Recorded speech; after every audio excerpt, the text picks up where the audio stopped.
저는 한 아이를 키우고 있는 40대 평범한 아줌마입니다.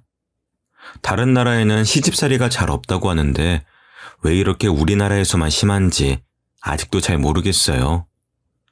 지금은 이혼을 했지만 안면몰수한 그 사람들을 생각하면 아직도 치가 떨립니다. 결혼하기 전까지는 몰랐다가 결혼 직후부터 저는 끔찍한 시집살이에 시달렸어요. 결혼을 준비하는 과정에서는 그다지 과한 예단이나 혼수를 요구하지도 않았고 다른 집들과 마찬가지로 적당한 수준의 가격에 맞춰서 각자 모은 돈으로 결혼식을 올렸습니다. 그때까지는 이 정도면 시댁운도 좋다고 생각했었어요. 하지만 결혼을 하고 난 이후로는 남편도 시댁도 마치 가면을 벗듯이 정체를 드러냈죠. 여기 가서 좋은 기운 좀 받아와서 아들 낳아야지. 이번 주말에 시간 괜찮지? 결혼 직후에는 아직 회사 생활을 하고 있었던 터라 주말에는 쉬고 싶었지만 어머님은 매번 저를 찾아와서 주말마다 아이를 생기게 해준다는 절이며 명소들을 데려가셨습니다. 다녀오면 녹초가 되었지만 시댁까지 어머님을 모셔다 드리고 와야 했어요. 사회생활을 하는 것만으로도 너무 지쳐 있었는데 주말마저 그렇게 빼앗겨 버리니 오히려 몸이 안 좋아졌습니다. 피곤이 누적이 되니까 감기나 잔병 치레들도 많이 했었고요.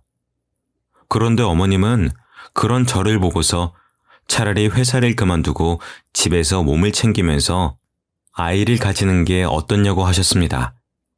어차피 아이를 낳으면 회사는 그만둬야 되니까 일찍 그만두라는 거죠. 그런데 저는 아이를 낳고서도 일을 그만둘 생각이 없었습니다.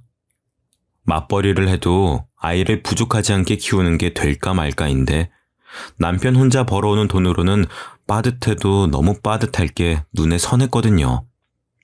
거기다 남편보다 제가 월급도 많았었는데 그만둬도 남편이 그만두는 게 맞았죠. 하지만 이런 생각을 입 밖으로 꺼내면 어머님이 까무러칠 게 분명하니까 속으로만 생각을 하고 있을 수밖에 없었습니다. 하지만 어머님은 틈만 나면 얼른 회사를 그만두라면서 저를 닥달하셨고 저는 겉으로는 알겠다고 하면서 그냥 계속 회사를 다닐 생각이었어요. 그런데 어머님은 제 상상을 뛰어넘으시는 분이셨습니다. 제가 연차를 쓴 날에 직접 회사로 찾아오셔서는 저희 팀장님까지 찾아가셔서 저 대신 사직서를 내려왔다면서 사직서를 내고 제 짐까지 모두 들고 오신 거예요. 팀장님도 당황하셔서 저에게 연락을 주시지 않았다면 아무것도 모를 뻔했죠. 저도 너무 놀라서 급하게 회사로 갔을 때는 이미 어머님이 제 짐을 들고 가버리신 후였습니다. 그 모습을 직장 동료들이 다 봤다고 하니 너무 창피해서 고개를 들 수가 없겠더라고요. 나는 우리한테 알게 모르게 불만이 쌓여서 그런 건 줄 알았어. 그럴 리가요. 일단 사직서는 버려주세요. 너무 죄송해요. 저도 어머님이 이렇게까지 하실 줄은 상상도 못했어요. 그래, 어머님이랑 이야기 잘해보고 어차피 사직서는 양식이 엉망이라서 수리가 안 돼. 걱정 마. 그날 다른 팀원과 팀장님에게 몇 번을 사과했는지 기억도 안 납니다. 어머님, 저한테 말도 없이 그렇게 무작정 회사로 가시면 어떡해요? 네가 하도 회사를 안 그만둬서 그렇지 뭘 그렇게 꾸역꾸역 다니려고 해? 저 꾸역꾸역 다니는 거 아니에요. 계속 일하고 싶어요. 아이 낳는다고 해도 저는 일 그만둘 생각이 없어요. 그럼 애는 누가 돌봐?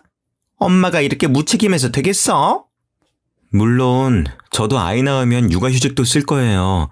아직 태어날지도 모르는 아이 때문에 회사를 그만두고 싶진 않아요. 그러니까 다음부턴 그러시지 마세요. 뭐라고? 애는 안 낳을 거야? 회사를 다닌다고 아기를 안 가질 거라는 말은 아니잖아요. 그거나 뭐가 달라? 시어머니랑은 도무지 말이 안 통하더라고요. 결국엔 제가 죄송하다는 말로 끝이 났습니다. 여보, 어머님이 오늘 우리 회사까지 찾아가셔서 사직서까지 나 대신 내셨대. 뭐라고? 엄마가 어떻게 거기를 알고 찾아가셨는데? 회사 이름이랑 부서는 알고 계시니까 로비에서 물어보셨겠지. 당신이 좀 말려봐. 어머님이랑은 도무지 말이 안 통해. 내가 엄마를 어떻게 말려. 오늘 당신이 말했으니까 더는 안 그러실 거야. 하지만 어머님은 다시 회사를 찾아오지만 않으셨을 뿐 매일같이 전화를 하셨습니다. 매번 회사는 언제 그만둘 거냐라는 말로 1시간을 넘게 끊지 않고 저를 괴롭히셨죠. 그렇게 몇 개월을 넘게 시달리고 있었는데 저희에게 아이가 찾아왔습니다. 아이가 생겼다는 말을 하면 또 당장에 회사를 찾아갈 기세여서 한동안은 밝히지 않다가 6개월이 지났을 때쯤 출산 휴가를 내고 어머님께 말씀드렸죠. 아이가 생겼다고 하니 엄청 기뻐하시더라고요. 그 이후로 어머님은 임신한 사람한테 좋다는 건 다 해주셨습니다. 아이를 낳으려면 몸이 튼튼해야지. 요즘에는 다들 몸이 약해서 그렇게 그 제왕절개라는 걸 한다더라. 응? 그렇게 애를 쉽게 낳으면 정이 생기겠어? 넌 무조건 자연분만할 거지? 네, 저도 최대한 자연분만으로 하고 싶죠. 그렇지? 하유, 너는 그래도 생각이 똑바로 박혀서 좋네. 저도 물론 몸이 따라준다면 자연분만을 생각하고 있었습니다. 하지만 그게 제 마음대로 되는 것도 아니고 결국에 제왕절개를 해야만 했었죠. 20시간이 넘는 진통 중에 도저히 안 될 것 같아 유도 분만을 했었지만 그것마저 실패해서 제왕절개 수술을 빨리 들어가야 되는 상황이었어요. 하지만 어머님은 그때까지도 고집을 꺾지 않아서 한바탕 난리가 벌어졌죠. 조금만 더 기다려봐요. 유도분만 주사까지 맞았으니까 애가 나오겠죠. 이미 기다릴 대로 기다렸습니다. 더 이상은 위험합니다. 네, 선생님. 얼른 수술해주세요. 이러다 저희 애부터 죽겠어요. 사돈, 너무 성급하신 거 아니에요? 조금만 더 기다려봐요. 지금이 몇 시간째예요. 당신네들 손자 때문에 우리 애 죽일 셈이에요? 죽이다뇨! 옛날에는 자연분만 집에서도 하고 다 아무렇지도 않았었는데 왜 쟤만 저렇게 난리를 떨어요? 괜히 엄살 부리는 거 아니에요? 그리고 사돈 손자이기도 해요. 사돈, 지금 그게 20시간을 넘게 배 아픈 애한테 할 소리예요? 선생님, 그냥 무시하고 수술해주세요. 더는 우리 딸 아픈 꼴 못 보겠습니다. 결국 남편은 그 사이에서 이러지도 저러지도 못하다가 부모님들끼리의 싸움으로 번졌고 저희 부모님이 일단 얼른 수술해달라며 재촉한 덕분에 무사히 아이를 낳을 수가 있었습니다. 거기다 아이를 낳고 나니 저는 도로 찬밥 신세가 되어버렸습니다. 아직 몸이 퉁퉁 부어서 앉는 것도 힘들었었는데 어머님은 제 병실을 떠나질 않으셨습니다. 그래서 애는 또 언제 볼 수 있다니? 병실에는 언제부터 같이 있을 수 있대? 그건 조금 있다가 간호사분 들어오시면 물어볼게요. 그렇게 멍하니 있지 말고 운동도 할 겸 직접 가서 물어보고 와. 네가 그렇게 게으르니까 애도 한 번에 못 낳고 수술까지 한 거야. 2인실을 혼자 쓰고 있는데 몸도 건강하신 어머님은 굳이 저를 시켜 먹으려고 하셨습니다. 거기에 대답할 힘도 없어서 침대에 축 늘어져만 갔죠. 아이가 태어난 지 3일쯤 지나서 제 병실에 함께 있기 시작하니 불편함은 극에 치달았습니다. 시어머니는 손주가 그렇게 좋으신지 하루 종일 아이만 보고 계셨었고 시누이는 담배를 피우고 제 병실로 들어와 냄새를 풀풀 풍기면서 아이 옆에 있었죠. 형님, 갓난아이도 있는데 담배 피우시고 1시간 정도는 냄새 빼시고 들어오시면 안 될까요? 옳게, 왜 이렇게 예민해? 옛날에는 이런 거 신경 안 써도 다 잘 컸어. 무슨 1시간씩이나 밖에 있어? 옳게, 유난 떨지 마. 시누이는 결혼도 안 하고 아이도 낳아본 적이 없으니 제 말을 이해를 못 하더라고요. 예, 이거 내 엄마 말이 맞아. 이렇게 갓난아기 때부터 담배 냄새 맡으면 안 좋아. 너희 아빠도 너 태어나고 나서는 한 달 동안 금연했었다. 시어머니가 웬일로 제 편을 들어주셔서 시누이는 입을 삐죽 내밀면서도 말은 듣더라고요. 손자를 위한 일이라면 그저 껌뻑 넘어가셨습니다. 저는 안중에도 없으신 게 문제였었지만요. 아이를 낳고 병원이 너무 갑갑해서 산후조리원에도 안 가고 집으로 돌아왔었는데요. 저는 산후조리사를 쓸 생각이었습니다. 아무래도 몸이 너무 안 좋아져서 회복하는 동안에는 필요할 것 같더라고요. 그런데 그 소식을 들으신 어머님은 거품을 물고 반대하셨어요. 너는 돈이 나만 하니? 돈 아깝게 산후조리사는 왜 불러? 갓난아이 있는 집에 자꾸 바깥 사람 들이면 안 좋아. 뭘 믿고 사람을 써? 아는 언니가 소개해 주신다고 하셔서요. 믿을 만한 분이에요. 그래도 어쨌든 바깥 사람이잖아. 정 필요하면 내가 해줄 테니까 그런데 쓸데없이 돈 쓸 생각하지 마. 돈 아까운 줄도 모르니? 어머님은 사람을 부를 돈으로 차라리 자기한테 용돈이나 좀 챙겨달라고 하시면서 기어코 본인이 제 산후조리를 해주겠다고 하시더라고요. 결국엔 또 어머님한테 치고 어머님이 원하시는 대로 하기로 했습니다. 그런데 시어머니한테 맘 편히 이거 해달라 저거 해달라 부탁하는 게 어디 쉽나요?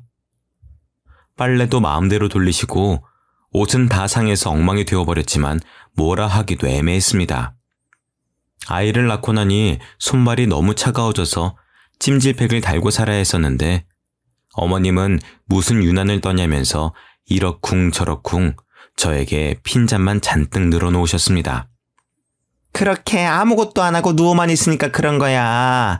일어나서 운동도 하고 움직이면은 저절로 손발은 따뜻해져. 왜 이렇게 유난을 떨어? 너만 애 낳았니? 결국에는 산후조리는커녕 어머님의 잔소리에 겨우겨우 몸을 움직여 집안일을 했습니다. 몸을 움직여야 임신한 동안 찐 살도 빠지고 몸도 돌아온다는 핑계로 결국엔 집안일의 대부분은 제가 하게 되는 건 정해진 수순이었죠.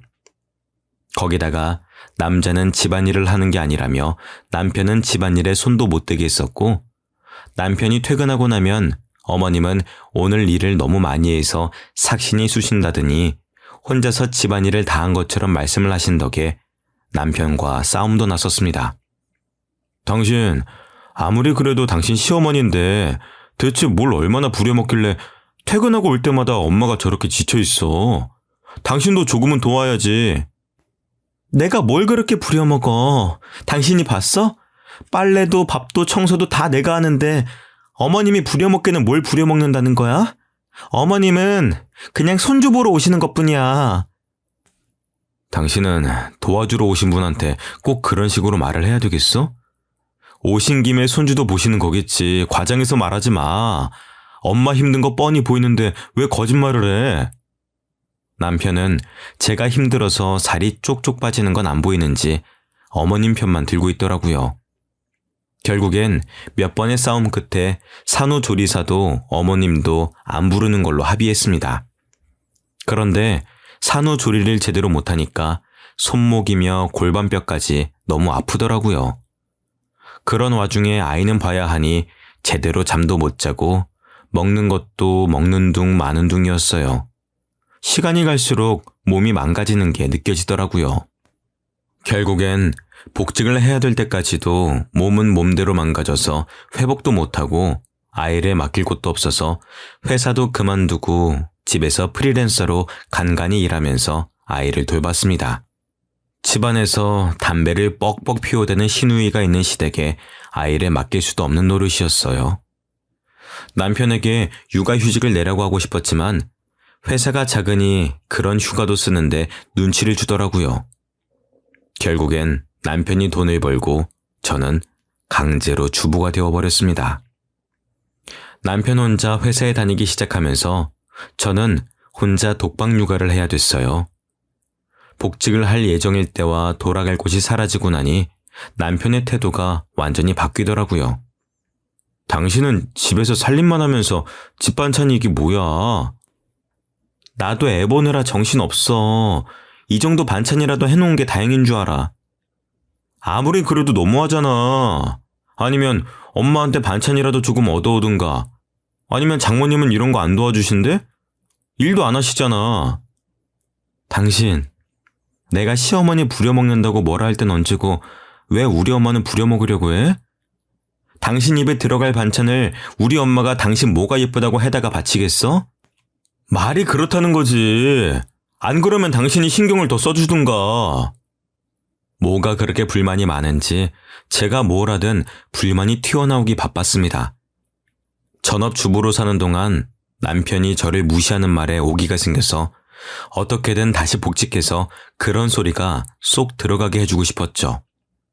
그래도 2년쯤 지나서 아이가 어린이집을 다니면서 조금 여유가 생겼어요. 낮에 혼자 있는 시간에는 물리치료라도 받으면서 몸을 회복하려고 했습니다. 저도 몸을 회복하고 회사도 복직하고 싶었거든요. 하지만 시어머니는 그것마저 불만이셨습니다. 너 저번에 산후조리사 쓴다고 할 때부터 알아봤다. 돈 쓰는 귀신이야 아주. 세상 사람들 다 너만큼은 아파. 고작 그런 걸로 무슨 물리치료야? 남편은 시어머니가 대놓고 저에게 뭐라고 하는데도 아무 생각 없이 있더라고요. 제 커리어도 무너지고 몸까지 망가져가며 아이를 낳았더니 그건 아주 당연하다는 듯 구는 게 너무 서러웠어요. 남편이 일을 벌려놓고서는 결국 혼자 나몰라라 하는 것도 꼴보기 싫었죠. 제가 경제력을 잃으니 다들 저를 더 만만하게 생각하기 시작했었거든요. 특히 시누이는 아이를 낳고 난 이후로 저희 집에 불쑥불쑥 찾아왔었습니다. 시누이는 공무원을 준비한다면서 나이 40 가까이 시댁에 얹혀 살면서 시험을 준비하는데 시부모님이랑 싸우고 나면 꼭 저희 집에 오더라고요. 옳게 내 말 좀 들어봐. 우리 엄마지만 남의 사정은 신경도 안 쓰고 너무 자기 생각만 하지 않아? 옳게도 그렇게 생각하지? 처음에는 뭣도 모르고 시누이의 말을 들어주면서 어머님 욕에 호응했다가 나중에 어머님이랑 화해하고 나서 그걸 어머님한테 다 일러바치더라고요. 결국엔 고부 갈등의 골만 깊어질 뿐이었습니다. 그런 일들이 반복되면서 그냥 시누이가 엉엉 울면서 찾아와 자기 멋대로 어머님을 욕하고 있으면 아무런 호응도 해주지 않고 실컷 떠들게 내버려뒀어요. 중간에 아이가 깼다는 핑계로 방으로 들어가기도 했지만 끝까지 자기 할 말만 하면서 밤새도록 저를 붙잡고 있었습니다. 남편은 자기 누나인데 다음날 출근을 해야 한다는 핑계로 매번 먼저 자리를 피했고 결국 시누이가 오는 날은 잠도 제대로 못 자고 다음날 시누이가 어질러 놓은 걸 치우느라 피곤함이 2배는 더 몰려왔습니다. 저도 참다 못해서 남편에게 시누이를 좀 어떻게 해보라고 했었지만 자기 일이 아니라는 듯이 저보고 알아서 하라고 하더라고요. 누나도 당신이 편하니까 이렇게 와서 하소연다고 그런 거지. 당신이 알아서 잘라내. 왜 그걸 말을 못하고 있어? 그리고 하소연 들어주는 게 뭐 어때서? 그게 말이 쉽지. 당신 일 아니라고 너무 쉽게 말하지 마. 시댁 식구도 가족이야. 가족끼리 하소연도 못해? 당신도 너무 벽치는 경향이 있어. 당신도 엄마랑 누나랑 좀 가깝게 지내려고 노력이라도 해봐. 남편은 도리어 제 탓을 하면서 친하게 지내라는 엉뚱한 대답을 내놓았습니다. 그러면서 정작 본인은 저희 부모님을 찾아뵙지도 않고 심지어는 명절마저도 혼자 보내면서 그런 말을 하는 게 양심에 찔리지도 않는지 입만 살아서 나불거리더라고요. 당신은 우리 집에 살갑게 구는 건커녕 찾아뵙지도 않으면서 그런 말이 나와? 처가랑 시집은 또 다르지. 딸은 출가 외인이라는 말 몰라? 요즘 시대에 그런 게 어딨어? 너무 이기적인 거 아니야?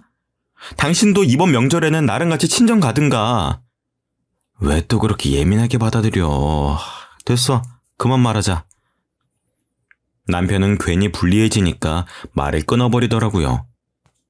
엄마가 아이를 낳을 때 시어머니가 고집 부리던 걸 가만히 보고만 있던 남편에게 한 소리 하셨었거든요. 그 일 이후로는 저희 부모님은 뵙기 껄끄러운지 명절에도 저만 혼자 친정으로 보내더라고요. 저희 부모님은 괘씸해하는 듯 하셨지만 굳이 남편을 따로 찾진 않으셨습니다. 그렇게 저만 따로 명절에 찾아가는 게 익숙해졌을 때쯤 일이 터졌습니다. 명절에 친정에 가니까 엄마가 안색도 안 좋고 몸이 퉁퉁 부어있더라고요. 엄마, 얼굴이 왜 이래? 안색이 너무 안 좋은 거 아니야? 몸도 부은 거 같은데? 내버려둬. 그냥 나이 먹으니까 안색도 안 좋아지는 거지. 몸도 이거 나이 들어서 살찐 거야. 아무리 나이를 먹었다고 해도 이건 심하잖아. 병원도 안 가봤지? 이런 걸로 무슨 병원까지 가. 괜찮아. 조금 쉬면 다 괜찮아져. 조금 쉬고 괜찮아지는 거면 병원은 왜 있어? 얼른 옷 입어. 병원 가자. 얘가 왜 이래? 됐어. 공휴일이라서 병원비도 비쌀 텐데. 나중에 연휴 끝나고 내가 가볼 테니까 얼른 앉아. 엄마는 한사코 연휴가 끝나면 가볼 테니까 신경 쓰지 말라고 했었지만 지금까지도 안 갔는데 연휴가 끝난다고 갈 리가 없었어요. 결국엔 엄마를 억지로 일으키다시피 해서 병원으로 향했습니다. 그런데 병원에서 가보니 응급실에서도 저희 엄마 상태를 보고 몇 가지 질문을 하더니 표정이 심각해져서는 검사를 한번 받아야 될 것 같다고 하더라고요. 아유, 됐어요. 여기서 주사 한 방 맞으면 다 괜찮아질 텐데 뭘 그렇게까지 해요. 엄마는 괜히 의사가 쓸데없는 검사를 한다면서 제 말도 듣지 않으셨죠. 그래도 이왕 여기까지 왔는데 검사 받아보기나 하자. 그래요. 아빠 말이 맞아. 엄마 지금 피곤해서 그런 게 아니라니까? 엄마는 결국 아빠와 제가 설득에 설득을 거듭한 후에야 검사를 받아보셨습니다. 검사를 해본 결과 엄마가 신장 기능이 너무 떨어져서 투석을 받아야 된다고 하더라고요. 지금까지 어떻게 참으셨어요? 혈뇨도 보시고 몸이 안 좋은 걸 느끼셨을 텐데. 저는 그냥 나이 들어서 그런 줄 알았죠. 많이 심각한 건가요? 당장 투석 일정부터 잡아야 될 것 같습니다. 일단 입원하셔서 이번 주부터 일단 투석 들어갈게요. 이번 주부터요? 병원 왔다 갔다 하면서 받는 거 아닌가요? 그건 환자분들 상태마다 다른데 환자분은 상황이 심각하셔서 일단 입원하셔야 됩니다. 신장 이식 받으시면 제일 좋은데 혹시 가능하신 분 있으신가요? 저요. 제가 할게요. 너는 몸도 안 좋은 애가 무슨 이식이야. 내가 할게. 너희 엄마 이렇게까지 될 동안 몰랐던 나도 책임이 있어. 아빠와 저는 서로 자기가 이식을 하겠다며 나섰었지만 검사 결과 저희 둘 다 부적합 판정을 받았습니다. 아빠는 당뇨가 있으신 데다 저도 신장 기능이 떨어지는 편이라 이식이 안 된다고 하더라고요. 괜히 제가 몸 관리를 못해서 이식을 못 해드린다는 마음에 너무 죄송했습니다. 안 맞을 수도 있지. 그게 어디 네 마음대로 되는 거니? 신경 쓰지 마. 엄마는 신경 쓰지 말라고 하셨었지만 그게 어디 마음이 편하겠어요? 명절 내내 엄마와 아빠와 병원에서 생활하다가 축 처진 채로 집으로 돌아갔습니다. 안 좋은 일이 있었다는 게 얼굴에 다 드러났는지 남편이 웬일로 친정에서 있었던 일들을 묻더라고요. 당신 처가에서 무슨 일 있었어? 왜 이렇게 표정이 안 좋아? 엄마, 병원에 입원하셨어. 입원? 갑자기? 어디가 안 좋으신 건데? 사고라도 당하신 거야? 신장이 안 좋으셔서 신장 이식자 구할 때까지 투석 받으셔야 된대. 당신이나 장인어른 신장은 안 맞대? 당연히 다 검사해 봤지. 아빠는 당뇨라서 안 되고 나는 신장 기능이 떨어진대. 그럼 이식은 누구한테 받으실 수 있는데? 기증자 기다려야지. 빨리 나타나야 할 텐데. 남편은 제가 기증자를 기다린다는 말에 입을 꾹 다물더라고요. 괜히 제가 남편에게도 검사를 받아보라고 할까봐 그러는 게 뻔히 보였어요. 그리고 며칠이 지나고 남편은 괜히 찔렸는지 병문안을 가자고 먼저 이야기를 꺼내더라고요. 그래도 병문안은 가봐야지. 병원이 어디라고 했지? 나 퇴근하고 같이 가자. 그리고 병문안을 가보니 남편이 왜 병문안을 가자고 했는지 알 것 같았습니다. 장모님 소식 듣고 제가 얼마나 놀랐는데요. 몸은 괜찮으세요? 괜찮아. 뭘 그렇게 걱정을 해. 신경 쓸 필요 없어. 마음 같아서는 제 신장이라도 이식해드리고 싶었는데 얼마 전에 회사에서 건강검진을 해보니까 저도 당뇨가 조금 있더라고요. 도움이 못 돼드려서 죄송해요. 남편은 혹시나 제가 신장 이식을 해달라고 말을 꺼낼까봐 먼저 선수를 치려고 병문안을 온 거였습니다. 어찌나 안타까운 척을 잘하는지 깜빡 속아 넘어갈 뻔했죠. 검진 결과서라도 들고 오라고 따지고 싶었지만 괜히 몸도 안 좋은 엄마 앞에서 목소리를 높여봤자 좋을 게 없으니 꾹 참고만 있었습니다. 남편은 제가 이럴 거라는 걸 알고 저희 부모님이 계신 자리에서 말을 한 것 같았어요. 그래야 나중에 남편이 이식을 해준다고 해도 몸이 안 좋은 사람에게 못할 짓이라며 안 받으실 테니까요. 남편이 이런 데는 머리를 잘 굴리더라고요. 그런데 1인실이라 그런가 아버님 짐도 꽤 많아 보이시네요. 입원하고 난 이후로는 그냥 나도 여기서 같이 지내고 있어. 집은 가끔씩 옷만 새로 가지러 갈 때 가고 나머지는 그냥 여기서 살고 있지. 병문안을 갔다가 돌아오는 길에 남편이 하는 말은 어이가 없었습니다.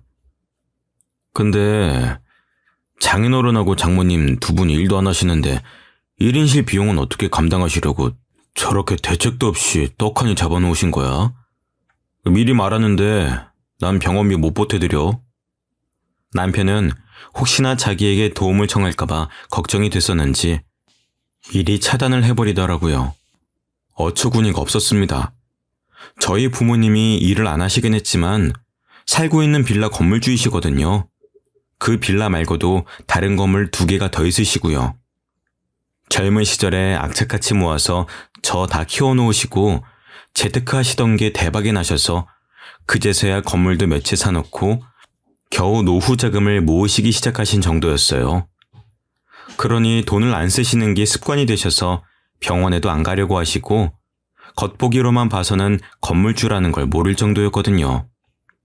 어차피 빌라도 관리를 해야 되니까 그 건물에서 살고 계신 거였는데 남편은 그걸 보고 저희 집이 가난하다고 믿고 있는 것 같았습니다. 당신이 보태줘봤자 뭐 얼마나 보태줄 수 있다고 그렇게 말해? 애초에 당신한테 손 벌릴 생각도 없었어. 그러면 말고 당신 나중에라도 딴소리 할 생각하지 마. 당신이 먼저 그렇게 말한 거야? 남편은 퍽이나 걱정이 됐었는지 끝까지 돈은 못 보탠다는 말을 하더라고요. 어쩌다가 이런 남편을 만난 건지 제 자신이 너무 한심스러웠습니다. 그리고 얼마 지나지 않아 신우이가 또 저희 집으로 찾아왔어요. 하지만 술도 마시지 않았고 밤이 아닌 아침부터 찾아왔다는 게 평소와 달랐습니다. 심지어는 손에 과일도 한가득 들고 왔더라고요. 형님, 이렇게 아침부터는 어쩐 일이세요? 왜? 올키가 혼자 집안일하기 힘들 테니까 내가 도와주려고 왔지. 그동안 신세진 것도 많은데 이렇게라도 갚아야 되지 않겠어? 신우이는 무슨 바람이 들었는지 저희 집에 들어와 처음으로 집안일을 도와주더라고요. 웬일로 조카 앞에서 담배 냄새도 다 털어내고 들어오는 모습에 뭔가 꿍꿍이가 있는 건가 의심부터 하기 시작했는데 역시나 제 예상이 맞아떨어졌습니다. 올케네 부모님 집 빈다면서? 소식 다 들었어. 병원에서 거의 사신다며. 네, 그런데 왜요? 그럼 올케 부모님 집은 비는 거 아니야? 다른 게 아니라 나도 이제 독립할 때가 된 것 같아서. 지금 뭘 말씀하시고 싶은 거예요? 저희 집이라도 빌려달라는 말씀이세요? 어차피 두 분 다 병원에서 생활하신다면서 집 비워놓으면 뭐해? 내가 들어가서 깨끗하게 살게. 나도 나이가 있는데 이제 독립도 해야지. 네, 독립하세요. 누가 하지 말라고 했어요? 형님이 독립하시는 거랑 저희 부모님이 집이 비는 건 완전히 별개 문제죠. 저희 부모님 짐도 있는데 어떻게 남을 집에 들여요? 가족끼리 꼭 그렇게 선을 그어야 되겠어? 올케랑 내가 가족이니까 올케 부모님이랑도 가족이지. 어떻게 남이야. 짐 있는 건 난 신경 안 쓰니까 괜찮아. 응. 가족이요? 그렇게 가족 운운하시는 거 안 부끄러우세요? 그렇게 가족 같은 사이인데 저희 엄마 병문안이라도 한번 오셨었어요? 신장 이식이라도 해주실 거예요? 올케, 사람 그렇게 안 봤는데 무섭네. 지금까지 우리 신장이나 노리고 있었던 거였어? 제가 왜 이식을 못 해드리는데요? 아이 낳고 제대로 몸 관리할 틈도 없어서 그런 거잖아요. 형님이 먼저 그런 식으로 말 안 꺼내셨으면 저도 이런 말 안 했겠죠. 대체 사람이 어디까지 양심이 없으면 그런 생각이 가능한지 도무지 이해할 수가 없었습니다. 언제 회복하셔서 집으로 돌아오실 줄도 모르는 건데 무작정 그 집에서 살겠다는 게 제정신인가요? 시누이와 말씨름을 하고 있는 와중에 남편이 뭘 두고 갔는지 집에 다시 들어오더라고요. 누나는 아침부터 무슨 일이야? 뭐 두고 간 물건이라도 있어? 당신이 형님한테 말했어? 내가 뭘 말해? 우리 부모님 병원에 입원하셔서 두 분 다 병원에서 생활하시는 거 당신이 말했냐고. 말했는데 그게 왜? 형님이 당신이 한 말 듣고 여기까지 와서 뭐라고 하시는지 알아? 그럼 이제 우리 부모님 집이 비니까 자기가 거기 들어와서 살겠다네? 저는 당연히 남편이 제정신이냐며 시누이에게 화를 낼 줄 알았습니다. 그런데 제가 사람 파악을 잘못해도 한참 잘못했던 거죠. 남편은 그럴 수도 있지 않냐면서 자기 누나가 돈 몇만 원 정도만 월세로 내고 그렇게 살면 저희 부모님도 조금이라도 돈을 받으니 좋지 않냐고 하더라고요. 저는 그렇게까지 남편의 인성이 개차반인 줄 몰랐습니다. 그럴 수도 있잖아. 어차피 비는 집이고 장모님 병원비도 한두 푼이 아닐 텐데 누나가 그 집 들어가서 한 달에 20만 원 정도만 보태드려도 이득 아니야? 너는 우리 엄마 몸이 안 좋아서 병원에 있다는 자각이 있긴 해?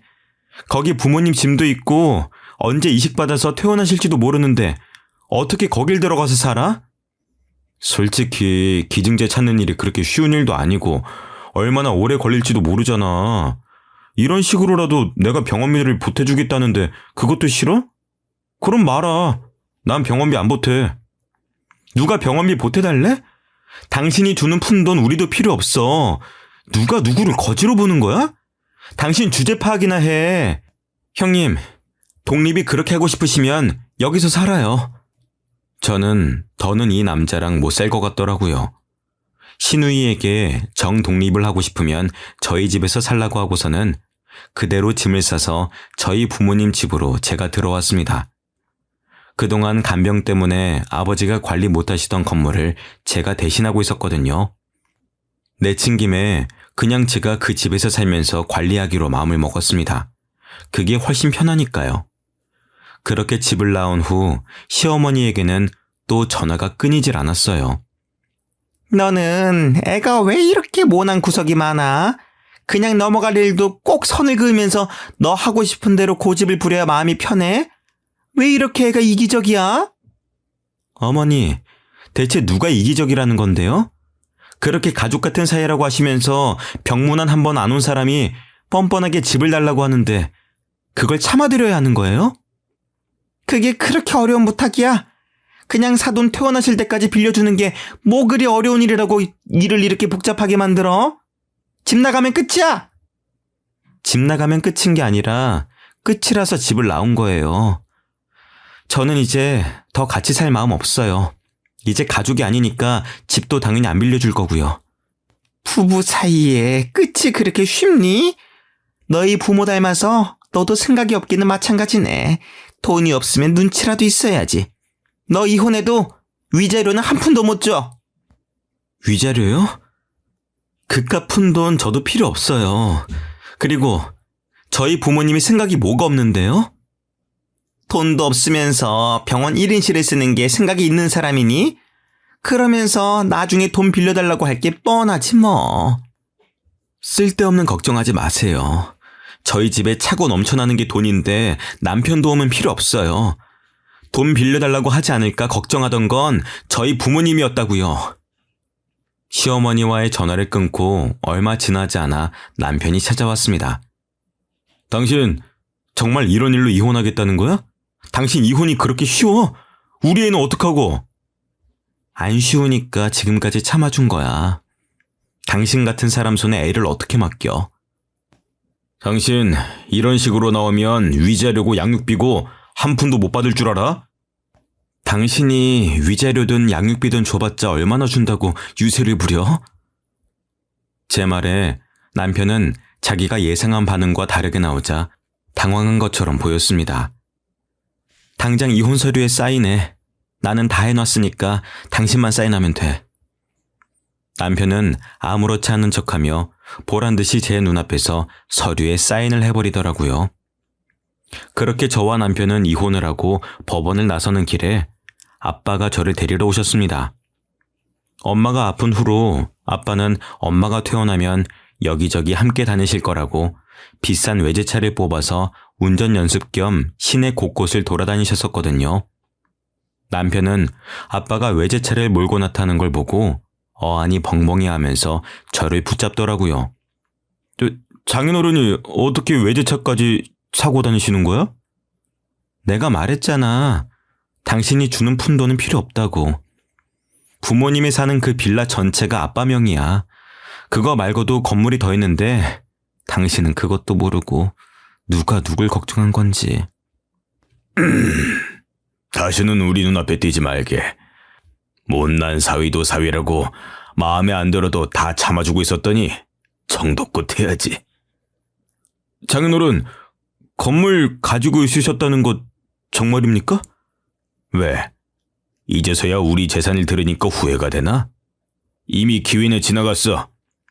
다시는 우리 집 사람들 눈에 띄지 말게. 알겠어? 이미 끝난 마당에 그게 진짜면 어떻고 아니면 어떡하게? 멍청하면 착하기라도 하든가. 어쩜 이렇게 하나같이 다 뒤떨어지는지. 제가 남편을 보며 비웃어주자 남편은 어안이 벙벙해서 그 자리에서 굳어버리더라고요. 저는 그런 남편을 두고 아빠의 차를 타고 그 자리를 떠났습니다. 그 이후로 상황 파악이 뒤늦게 끝난 건지 남편은 매일같이 전화를 걸어댔어요. 제가 전화를 받지 않으면 구질구질하게 문자까지 남기면서 다시 합치자고 했습니다. 여보, 내가 그동안 생각을 잘못했어. 장모님 신장이식 검사 한 번 더 받아볼게. 가족이어야지 이식 심사도 잘 통과되잖아. 그러니까 우리 재결합하자, 어? 엄마가 이식 결정이 나지 않았더라면 저도 그 말에 흔들렸을지도 모릅니다. 재결합하고 다시 이혼해서 위자료든 돈을 뜯기는 한이 있어도 엄마만 다시 건강해진다면 그 값을 지불할 생각은 당연히 있었죠. 하지만 남편이 그렇게 구질구질하게 굴 때쯤 뇌사자의 신장을 이식받기로 했습니다. 엄마는 운이 좋게 그 기증자분의 신장을 이식받을 수가 있었고 무사히 퇴원까지 할 수가 있었습니다. 그 사실을 아이에게 들었는지 아이와 만난다는 핑계로 자꾸 저와 만나려고 하더라고요. 시우도 어린데 부모가 같이 있는 환경에서 키우는 게 낫지 않겠어? 시우도 우리가 같이 살았으면 좋겠다고 하던데 엄마로서 그걸 모르는 척 할 거야? 당신 시우 핑계 대면서 재결합은 꿈도 꾸지 마.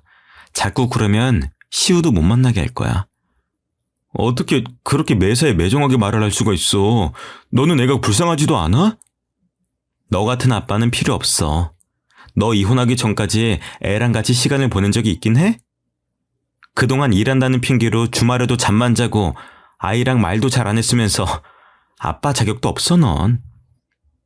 아빠 자격? 내 애야. 내 핏줄인데 자격이 뭐가 필요해? 당신 애 만날 때마다 같이 살고 싶다고 말하라고 시키는 거 모를 줄 알았어? 애도 눈치가 빨라서 당신이 애정이 있어서 그렇게 말하는 건지 아닌지 다 알아. 참내 애가 뭘 안다고. 시우가 진짜 그렇게 말했어? 그럼 내가 들은 것도 없이 막무가내로 찔러보는 거겠니? 내가 너같이 멍청한 줄 알아? 그러니까 애라도 보고 싶으면 다시는 개수작 부리지 마. 한 달에 한 번 만나는 것만 지키면 되는 걸 애가 보고 싶다는 말에 기껏 아이를 보내줬더니 매번 재결합에 눈이 멀어서 애를 이용하더라고요. 자기 아빠만 만나고 들어오면 아빠는 자기를 사랑하지 않는다며 기가 죽어서 들어와서는 있었던 일들을 말하는데 그걸 듣고 있자니 저도 점점 인내심이 바닥을 치고 있었거든요. 그래서 저도 한 번은 화가 나서 아이를 따라 나가서 직접 말을 한 거였습니다. 그 후로도 몇 번 더 질척거리긴 했었지만 제가 마음을 돌려먹을 생각이 없다는 게 티가 나니까 금세 포기하고 연락을 끊더라고요. 어이가 없었지만 엄마도 건강을 되찾으니 액땜했다 생각하고 있습니다. 그 이후로 아이는 아빠를 보고 싶다는 말도 안 하고 곧 초등학교에 들어가네요. 원래도 아빠랑 그다지 친밀한 사이가 아니어서 그런지 없어도 크게 허전함을 느끼지 못하는 것 같습니다. 아이는 아빠 대신에 할아버지가 굉장히 잘 챙겨주고 계셔요. 저희 아빠도 처음에는 태어날 때 저를 힘들게 했다고 별로 안 예뻐하셨었는데 그래도 핏줄은 핏줄인지 결국에는 옆에 끼고 사는 수준입니다. 저도 아빠가 육아를 많이 도와주신 덕분에 건강도 다시 회복하고 얼마 전에는 복직도 했습니다. 예전만큼 큰 회사는 아니지만 나름 복지도 좋고 제 경력을 이어나갈 수가 있어서 저는 만족하고 사는 중입니다. 엄마도 건강을 잘 회복하셔서 이제는 반년에 한 번씩 병원에 가보는 정도네요. 이제 저는 더 바랄 게 없습니다. 저희 가족이 모두 건강하고 행복하게만 살았으면 좋겠습니다. 여러분들도 무엇보다도 건강이 우선이라는 걸 잊지 말고 사셨으면 좋겠습니다.